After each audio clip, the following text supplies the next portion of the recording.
trying First Cup Coffee Co.'s breakfast for the first time here in Rosenberg, Texas. I got the bacon, egg, and cheese breakfast sandwich. This is what the bacon, egg, and cheese breakfast sandwich looks like. Have a bite.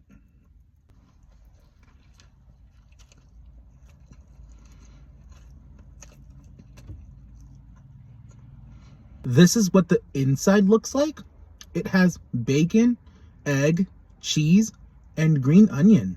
Overall, I give this breakfast sandwich a 9 out of 10.